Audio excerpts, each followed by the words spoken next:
So Okay. I've also have blue collar bastard tattooed across my back.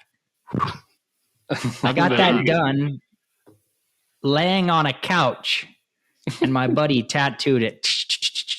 Dude, it's Come on. horrible. This was hopefully a tattoo artist buddy, not just like some random buddy that. No, a random buddy who bought a gun like a few months before.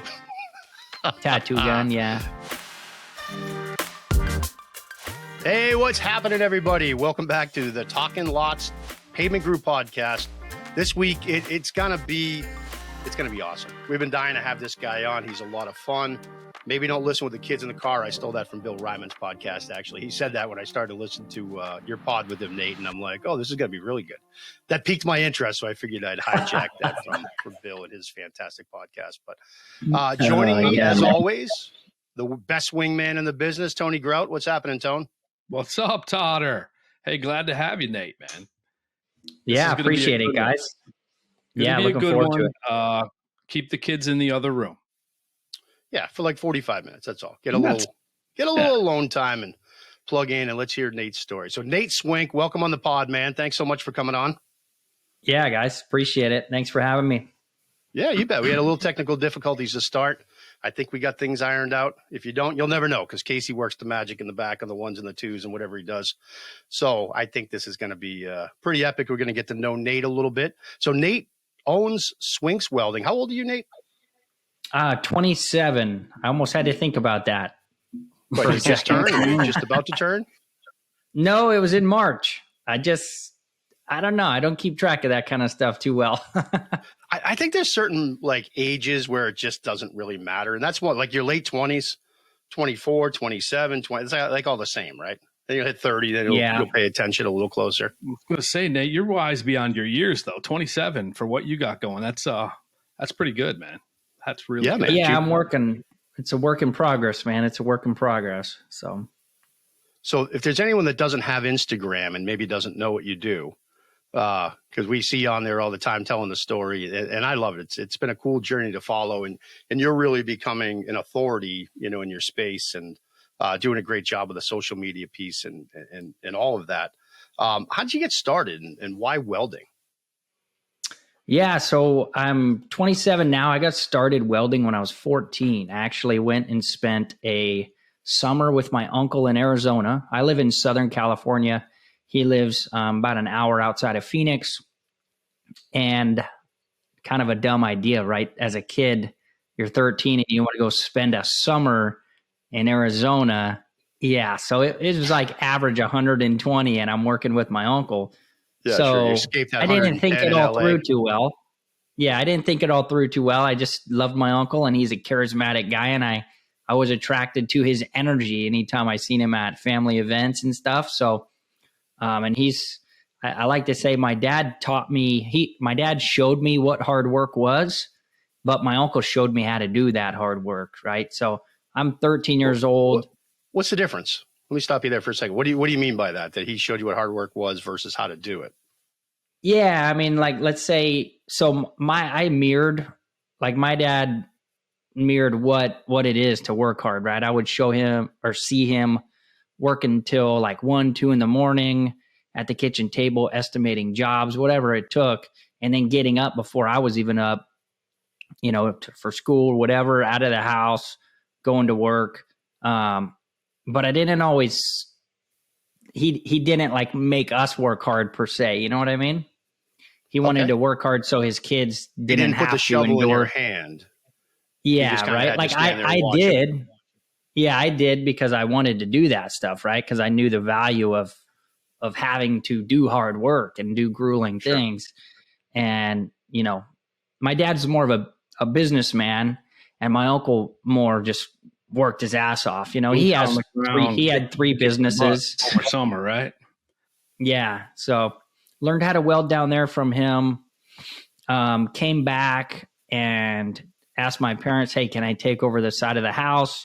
And can I take over your shed? Mom, get all this furniture the heck out of here. I'm going to make it my own little shop. And I had savings bonds from my grandma that she gave me when I was born. And I also had a bunch of coins that her ex-husband had. And this was, I don't even know, it's probably like these coins are 50, 60, 80 years old. So I took all of them down to the store and I cashed everything in. And with that, I bought my first bits of welding equipment. And I started doing little side projects on the side of the house before I even had my driver's license. And by the time I got my driver's license, I started doing little side jobs and, doing jobs for the neighbors, whatever it was, welding gates, welding anything I could stick together. And then, yeah. So you've been that's pretty cool, man. Dimes for years, right?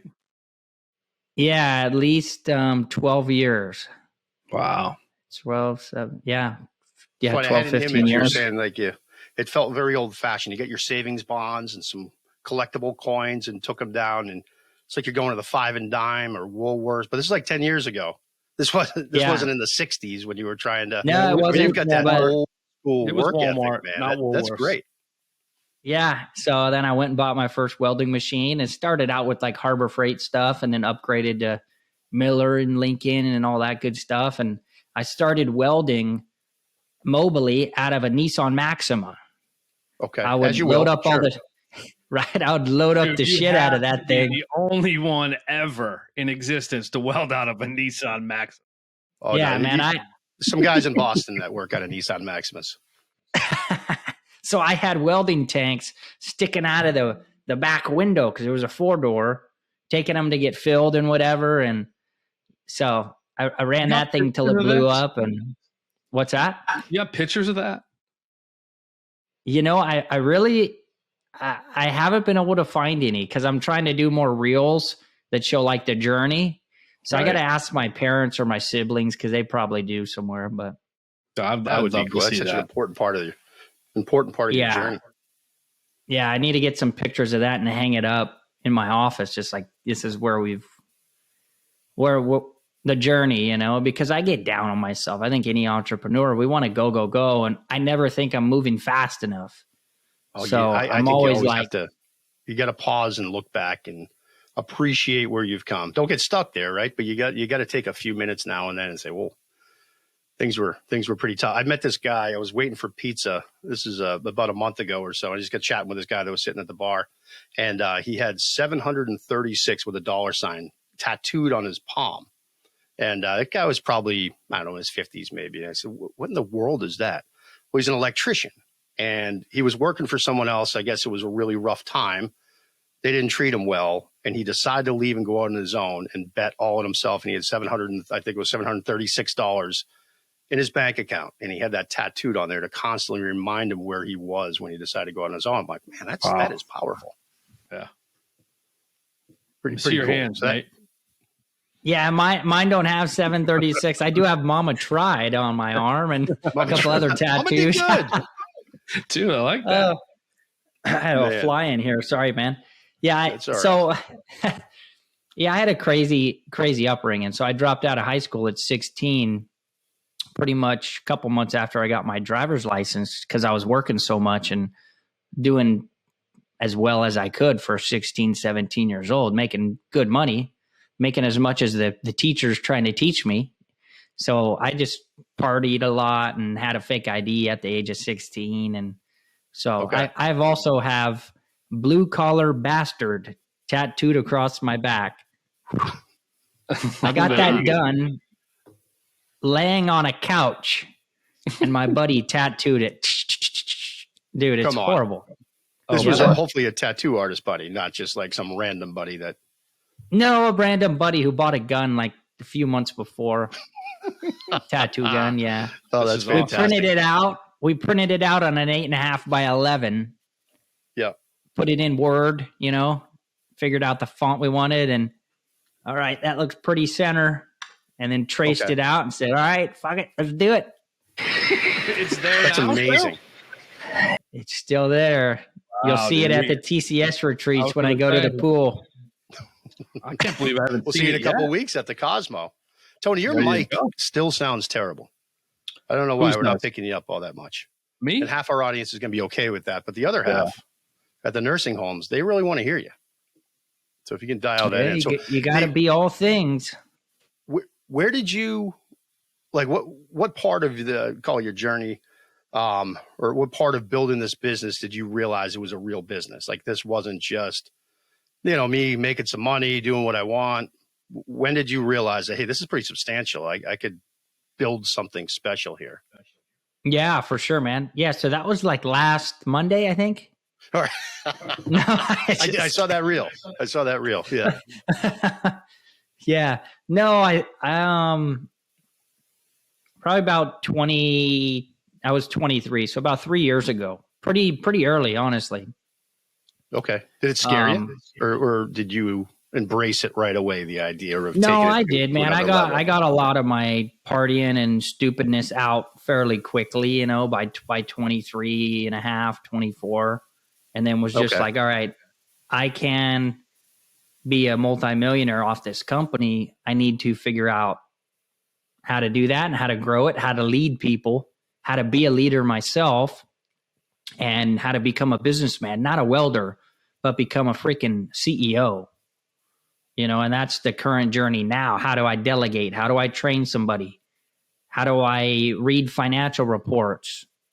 Yep. Right? All the different things that it takes. Those summers in Arizona, you already had your eyes on this a little bit. You knew you just didn't want to do the work. You wanted to build something. Yeah. Yeah. I mean, I had a DBA at the age of 16. So I had my own company illegally at the age of 16, but did you say illegally for those that are listening at home? No, legally. Okay, good. DBA. Yeah. I mean, I was illegally out of school, right? I was probably supposed to still be in school. I do only have a 10th grade education too. I think you got a lot more than that. Yeah. 10th grade education, formal, right? I like to say formal education, 10th grade, because who was it? Can you hear me all right? Yeah. Was that your wife asking what you wanted for dinner? No, we getting feedback? Yeah. No, you're good. It's coming from us. It's your goddamn surround sound, Nate. How's that? You just wanted to show it off, the new Bose system. We get it. Is it Bose? I think that's good. No, I don't think it's Bose. It's the cheap shit from Best Buy. Yeah. There we go. Yeah. So what do you think is the number one thing that's catapulted your business? Going from, all right, this is a real deal. I got to get organized. I got to start doing some planning, thinking strategically. And then what got you from, A revenue to B revenue? Yeah. So two things. I would say intentionally working on multiplying myself. That's number one. Building things out so I don't have to be involved in every single avenue. And that's currently where I'm at now, is still working on that. Right. And then you have to become a really good teacher to get there. Right? Any control issues? Do you have a hard time handing things over, or is that okay for you? No, I don't give a shit, dude. I'll hand the whole thing over. But in order to do that, you have to have trust in the people you're handing things to, right? Sure. And then when they make a mistake, you have to look at yourself as a leader and say, okay, I think I failed them because I didn't train them correctly. So their mistake is actually my fault, not their fault. So a lot of those self-realizations you got to have as you're growing this thing. So that's number one that's catapulted the company. And I think that will catapult any company, is multiply yourself. Don't set out to be the smartest person in your company, right? Hire people who know more than you about certain aspects of the business. Sure. So that you can graduate yourself out of that. All right. And then number two, I forgot what number two was. I had it and it left. It's gone. But how many employees do you have, Nate? What's that? How many employees do you have? 12. 12. And then how many of them are the ones that you've put that trust in, and the ones that are, you're graduating some of your stuff to them? 4. 4. And how long have they been with you? One of them 6 months, one of them a year and a half, one of them 5 months, and I almost got that flag. And one of them another year. I got you. All right. Good Man, stuff. Tony, So- we're going to need you to lean right in like this. I don't know Is what's it up with that the mic, bad? man. Usually sounds great. Yeah. But when you get close, it sounds a lot better. Yeah. I'm going to put it right there, Todd. And we've been reverbing the whole time, just so you know. Just don't, well, we can get rid of that in post, but I just don't want to miss Yeah, any of your that's, pithy nuance, you know? Yeah. The nuance. What do you got? You got questions, Tony? Yeah. Where do you see, I know that we talked the last TCS, and you've pretty much doubled since you started with that group, right? Yeah, over So- doubled. And you're young, 27. So, what's your end game? What's that look like for you? Yeah, so the current goal is age of 30 to be an 8-figure entrepreneur with a 7-figure personal income. All right, because there's a difference too. Like people who might listen to this or whatever, and they're, you look at these business gurus, right? And for people on audio only, I'm doing the quotes with my fingers because they're not business gurus, right? They go on social media and I made 7 figures. Is that gross or is that your net? You know what I mean? Right. Yeah. I want to be a grossing business that does 8 figures with a multiple 7-figure profit margin with a personal shareholder draw and salary that equates to 7 figures. Awesome. So that's the game within the next 3 years. Also working on purchasing like one piece of real estate every year or every other year, depending on how things go between now and then as well, to start building that up. You're gonna keep that real estate in the great state of California, or you're gonna move out a bit? I don't know, man. I'm very new to that game, so I don't want to try to pretend like I know what I'm doing with any of it because I completely don't. But I'm saving money and I'm working on living below my means so I can save more money and learning about it. But I think the biggest investment that's going to yield me the most return is putting time and money back into the business. So I definitely don't want doing any side deals like that to distract me. Excuse me. But it is good as you're building something to kind of sack some side money away. And, not that I'm not all in, but you got to be strategic with things. Absolutely.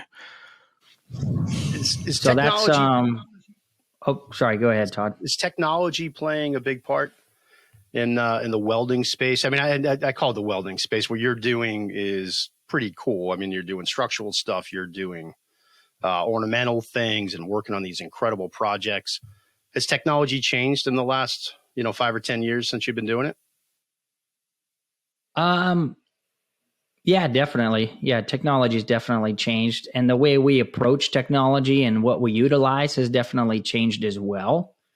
And quite honestly, in the construction space and in my industry in particular, I would say we have the biggest technology presence, biggest social media presence in the whole state or in the whole Western United States, hands down, because so many of these business owners in construction are old and they're hard-headed and they don't think.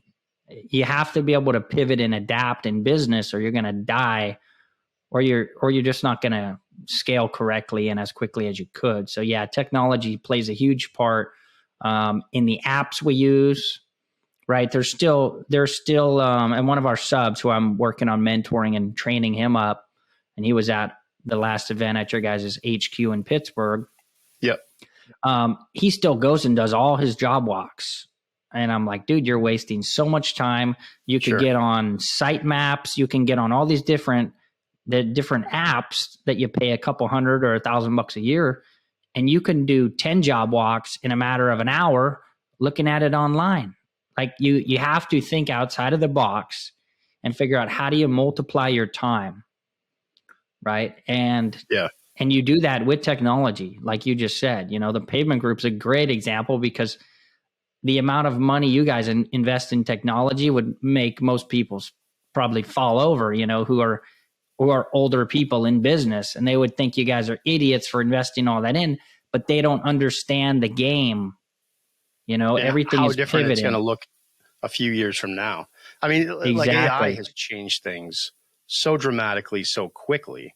That's not stopping, even though they're trying to. I read something earlier about the all these CEOs and tech signing this agreement that they're going to try to slow. You see that? They're going to try to slow down the rollout of AI and the capabilities because they're saying it could be catastrophic or end extinction. I think that word was used. Extinction was the end game there, right? Yeah. So AI is going to extinct us. That's not the proper use of that word.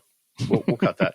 No, but so I mean, if the guy that developed ChatGPT is like, "Hey, slow down," you can only imagine how fast this ball is rolling down the hill at everybody. And if you're not on board, it's kind of crazy. But do you pay much attention to the AI stuff? Like, do you see use for it in what you do? Yeah, a little bit. To be honest, I haven't invested the appropriate time into, researching it and learning it more. I need to do that. But we do use ChatGPT. I use ChatGPT weekly. So I use AI weekly, and my videographer uses it to speed up, some of our topics that we even talk about on my Instagram and other social platforms are driven from AI questions. The information that it comes up with is pretty insane. Yeah. How have you seen growth through all the social platforms you're on? I mean, it's pretty entertaining to say the least, Nate. But like, you're out there, everybody sees you. Like, what have you seen that do to your business? Yeah, so it definitely builds your brand, right? It builds your brand, it builds your reputation, and it also makes you look like the expert in your field. Okay, in just a short time, I think it's May, so I think, and I don't even keep track. I just go and work and keep my head down and keep working. So I think it's been maybe 10 to 12 months since I've started social media, and all of our accounts have grown 4x. Wow. And we're trying to get 20x before the end of the year. Like I'll invest well over $100,000 into social media this year to get it to that point. And sure. It's funny because older entrepreneurs in my family, like my grandma and my dad and different people, they don't see the value per se in that. And they're like, you're foolish. You're wasting a lot of money on this. I'm like, no, you don't understand. You don't understand the game. You have to have a digital reputation. But, that was a long answer to your short question, but it has changed us to looking more like the authority in the space, to the point where people that I grew up with or know DM me on social media asking me construction questions, or, hey, how do I get in this type of construction business or this? Because they look to me as the authority in that space. Right. Yeah, that's awesome. That is Where can people find you online? Because Tony, we got to agree. We watch your videos a lot, and you are entertaining. He was on a swing the other day at a playground and sitting on a pig, talking about the ice cream truck not showing up. I mean, it's not your average content. It's really good. Yeah, we're working on it, man. We shoot every other weekend, sometimes every weekend, for 4 to 5 hours. So it's a grind. Okay, it's hard sometimes to find inspiration to do some of that after working an already like 65 plus hour a week. And then Saturday I'm up early again shooting content. And it's a grind doing all that and coming up with the topics and making sure that it's good value that I'm bringing, that's valuable information and entertaining and different things all at the same time. It's I appreciate the good feedback. Something tells me though you don't mind being in front of the camera. No, not at all. Yeah. No, I did when I started, and then I went to a TCS event and I just said, you know what, fuck it. When I get back home, I need to do this. I need to go hard at it. And I don't do most of it. I have a team that does all the posting. I have somebody that comes up with the topics. I have somebody that edits it. I have somebody that puts it all in a calendar and I just approve it.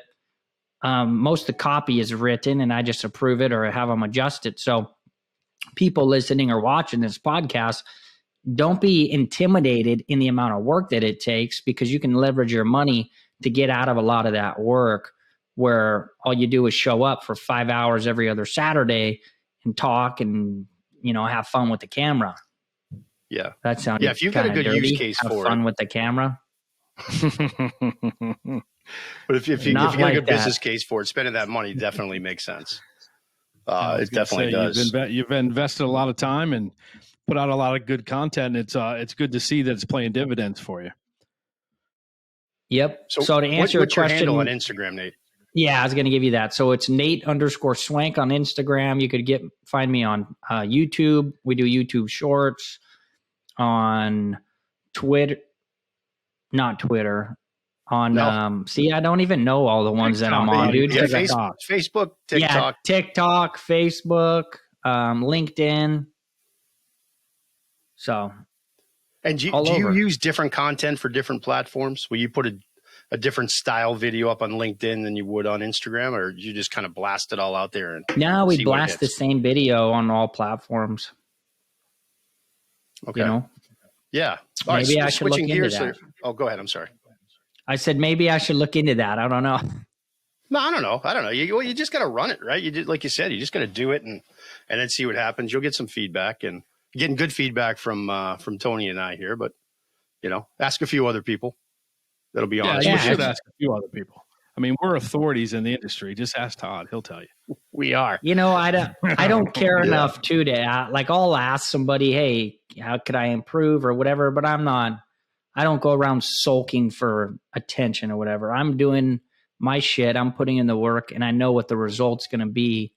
And I know the majority of people who might talk shit or whatever about people who do put out a lot of content, that's because they're not doing it right, and they wish that they were doing it. So, But your style's different. I like your style, man. You're just a straight shooter. You're going to tell them exactly how you feel. There's no candy coating it, and some people are probably going to be a little butthurt when they hear it, but it's going to hit home, right?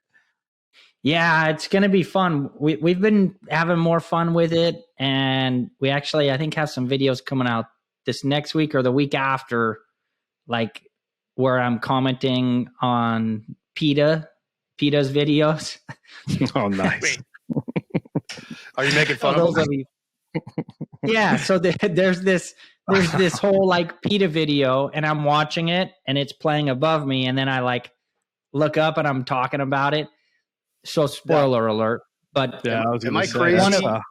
But isn't your new wife, Gabby, like huge into animals? Yeah, but we eat them. All right, fair enough. I just didn't know what that would sound like at the dinner table. He's a lifetime member of the FFA. We raise our own meat, man. I got you. Okay. Yeah. No, she's no joke. She'll fucking. Yeah. All right. Well, yeah. I guess it was the 4-H in the ice cream truck that really threw me off. Those two videos. I thought we were just riding horses or something. But all right, no, you're whacking them and eating them. That's a whole different animal. Cows and pigs, not golden doodles, Todd. No, I get that. I get that. We'll look forward to the PETA video for sure. Okay, good. And by the way, congratulations on your announcement last week. You guys are expecting your first child. That's pretty cool. That's awesome. Yeah. Congrats. So thanks guys. It's exciting. The wife went yesterday, so it's a girl. No way. There you go. Yeah. That's amazing. All right. The goal is to get that one out first and then get tons of boys, because that's going to be your hardest. I can tell you that. Yeah. Love you, Kennedy. Yeah. Love you. Right. Oh, man. Looking forward to it. Very cool. And then we're just doing all sorts of announcements here, like unboxings. You've got a new podcast coming up. I heard about that from Brian Hess today. Yes, sir. So me and Billy B. Ryman, we are starting the Top Contractor School podcast. So it's called Top Contractor Podcast, and it should be launching in, I think, 2 to 3 weeks. That's awesome. Have you guys recorded anything yet? I mean, I know you were on his podcast, but have you done anything for TCS yet or no? No, nothing yet. So I'm looking forward to that. We really want to put a lot of time and attention into it and make it look top notch. So me and Bill are both looking forward to it. Yeah, that's amazing. Well, congratulations. You guys will kill that. A lot of good content. Yeah, it'll be fun. Good practice coming here. This is the number 2 podcast in our entire company. So we're doing pretty good right now. That's it. We're doing all right. So anytime you want to come back on. Tony, what else do we have for questions from Nate? A lot of things we wanted to learn today. We've learned a lot. What else do we have for questions? I was gonna ask you, since you mentioned TCS, like since your involvement with a group like that, like what are the benefits or just to have those type of people around you? Talk about that and like how that's got you to where you are in your business. Yeah, definitely. So I think your network, or sorry, brain ain't working. Maybe I need some more fuel here. Your network is your net worth. Okay. So you need to put yourself in those rooms where you can get in those conversations and build those relationships. And oftentimes you got to pay money to get in those rooms. And not that it's all about money and pay to play and shit like that. But when you pay money for coaching, it separates out the weenies who are going to waste time. Okay. So it's been an incredible difference. I have a big network of people who I can get advice from, who I can get connections from all across the country and in Canada.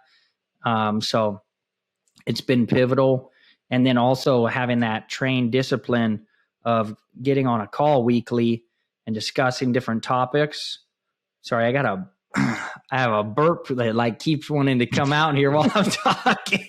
Oh, you might as well let it rip, man. Yeah, we can take care of that one. So yeah, I would say, anybody listening or watching at home and you're on the fence and you're not sure, it is such a huge investment, but it's the best investment you can make. Invest in yourself, spend the money to get yourself in those rooms and, grow and advance your personal career or whatever. But don't hesitate. Just get in and say, screw it, and dump the money. I spend over $2,000 a month on personal development and coaching and different things like that. So, yeah, well worth it, especially that group. I mean, yeah. I always think it's a pretty unique group of people that came together at a pretty unique time, in the industry. Our industry, there's a lot of paving guys in it, but construction in general needed that. There's a lot of younger people that are at the same place in their journey too. And to share those, struggles and triumphs with people that you really care about and that add value, it's priceless. I agree. Yep. So Nate, our closing question always is there anything you wished we had asked you? No, No, you can't say no. Can't say no. Oh, no. Sorry. Should have put that in the show notes. You cannot say no. Yeah. It has to say, it's got to be oh, hey, I've been thinking about that. And right. No. I mean, I'm good. I wouldn't mind like asking you guys a question. I don't know if anybody's done that. Fire away. No, people were intimidated by this duo. So please have at it. Yeah. I mean, what's kind of, your guys' background or what do you guys do for the Pavement Group? I know, Todd, you're now the Chief Growth Officer. Like what's your day-to-day look like? Because that's an interesting title, right? Most construction companies don't have a Chief Growth Officer. So that's a very, pivotal position that maybe some companies here who do listen to your podcast or watch the show should have somebody like that. And, so yeah, maybe break into that. Yeah, no, that's a good question. Good turnaround. You're going to be a very good podcaster, Nate. No, you're going to be the best, Nate. But so we as we're growing here, we're still a startup, right? We're 5 years old. This is in our 5th season, and we have I think 27 employees right now. Tony, am I right there? 28, somewhere in that neighborhood. 20. Well, soon to be 28, I think. So we're still at that in between stage to some degree, but. What I've learned is the sooner you can start carving out that direction and that path for people. And we have another guy on the team, Eli, that everybody knows, that we see him go into the chief, kind of a revenue officer role in a few years down the road. And so a revenue officer is a little bit different. You're going to manage the actual team. You're responsible for bringing the revenue in through the door. Where a growth officer is a little more, customer facing. And really trying to stay out in front of the company a little bit more, getting us into new markets and new customers, new verticals, all that sort of thing. So that's the biggest part of my job, the day-to-day, because we are still, growing. We don't have a tremendous amount of employees yet. still working on proposals, on calls with customers all the time. I part of our leadership team. So, that takes up a good chunk, and it's fun as can be, so that role traditionally too also has a lot to do with culture and sort of bridging the interdisciplinary teams within the company. And as we expand, I look forward to doing a lot of that too. I work very close with Tony, who's our COO. Because, we're a little bit of a different company too. We don't have a field operation. We've got a nerve center that we both have a huge stake in. And that we sort of almost share responsibilities with employees there. So, I really look for, that's the thing I look forward the most, growing that and bringing, continuing to bring these departments together and finding better ways to do things. So that's a good question. But right now it's a lot of everything. Everybody's doing a lot of everything. Tony is, Trish, everybody's wearing a lot of hats because we're at that place, and that's fun too. Yeah, that's a good testament too. That's like what it takes. That's what it takes to be successful and get in a good organization that's going to grow. You can't want to grow into an organization and then get there and say, well, I don't do that. I only do this. It's like, no, that's not how we grow. So exactly. Get on board or get the hell out of here. That would not fly with our, with our team at all, with the culture that's been built in the company in that short amount of time. That's not an option. That's not a button. Not on the even, table not even an option there. Yeah. Sweet. Tony, how about you? What are you doing every day? I mean, I know you and I talk a little bit of basketball and hockey, but other than that, what are you doing these days? Obviously the COO of the company. So as far as operations go, got a team of, a director of operations, Trish. We've got 7, soon to be 8 project coordinators. So we've kind of hired some pretty, I wouldn't say there was a lot of experience there, but they're just great people that are learning fast and stuff like that. So it's me on a daily basis kind of interjecting my experience of what's going on, on the jobs, trying to build these people into construction people, right? So it's and then there's a lot of the capital projects that we're doing, are some things that I have to insert myself on daily, right? I'm actually going to go walk a couple jobs tomorrow and put our new technology, our app to work tomorrow to get some nice. For a new customer, right? So that's going to be cool. And then it's just like Todd said, we work together. There's a lot of companies out there that don't. They're in sales. I'm in operations. There's a wall, right? And it's kind of like you said, Nate. We don't do that. Like I interject, and me and Todd collaborate on. Hey, this is how I would like you to bring it in because I've got to build it, and it's got to be successful on the back end. A lot of companies, they don't talk. Comes in a little different, and then by the time it gets to operations, now I'm juggling something that. It's destined to fail. So, just the collaboration that our leadership team has and the goal going forward is just to bring that all together. And like I said, there's no, hey, that's not my job, right? You'd be surprised at some of the stuff that the people in the leadership team that go and do, right? Todd's always on the road doing things, and we're constantly trying to teach that new group of people, hey, this is the construction world. Yep. Yeah. Whatever it takes, man. And it's all about the customer experience too. And bridging that gap where a lot of companies fail, bridging that gap just leads to a better customer experience and a better frontline product too. So that's awesome. Yeah. Just trying to, and you said it right there. It's just the customer experience, right? So if I can get Todd and his guys and the younger sales guys everything that you're looking for, what I'm looking for to build it, like make sure on the front end that's done, and that customer experience is going to be smooth all the way through, right? Yep. Yeah, no, 100%. Yeah, we have 2 customers. We've got our vendors who are really our customers, our subcontractors. Hey, Todd, I'd just like to say that we have more than 2 customers. 2 sets of customers. I got it. Okay, correct. Perfect. We have 4 customers now, 5 years in business. I was going to say, people are going to be like, holy cow, they only do this with 2 customers? Right. Yeah, I bet you guys wish you could only do it with 2. Right. No, right on, man. Well, hey, thanks for turning the tables there, Nate. That was pretty good. We don't get to talk about Yeah, for ourselves sure, enough. man. I'm just kidding. I don't know We how do it all long the this time. thing goes, or if you guys, This is an awkward ending, is what this is now. Yeah, this is because where we gotta- Todd we gotta shines. call. Watch this. Watch I this. can't do an Nate. outro to save my life.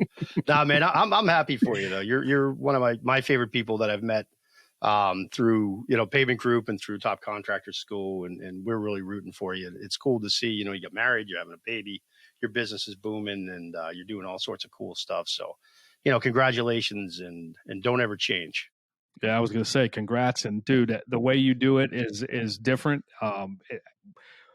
We laugh our asses off all the time. Every time it comes out, there'll be a text, "Hey, did you just see Nate's new thing?" So it's keep going that way, man. It's just entertaining, and it's awesome to watch where you came from and where you are now, and it's clear and evident where you're going, man. So keep it up, man. Yeah, I appreciate that, guys. Sometimes I need to hear that because I, like most entrepreneurs, man, I'll fucking beat myself up. I'm my own worst critic, so appreciate it. And anybody Keep listening, stacking dimes, man, till you get to that 7 figures.